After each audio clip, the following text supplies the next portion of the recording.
In life, they say money is power, and power is money. Then again, I have not yet tasted more power.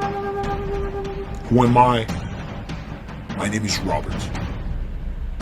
But in the hood, I'm known as BED. But I know you're wondering what BED stands for.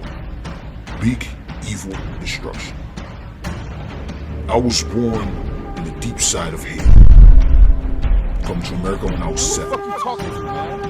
But living in America is not easy, especially for a black man. The rest of the product in the streets, man. It's either you follow the rules like a good little child that you are, or you can learn to survive.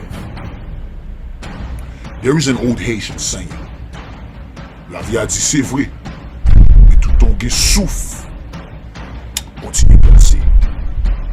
This is the story of a real Haitian gangster.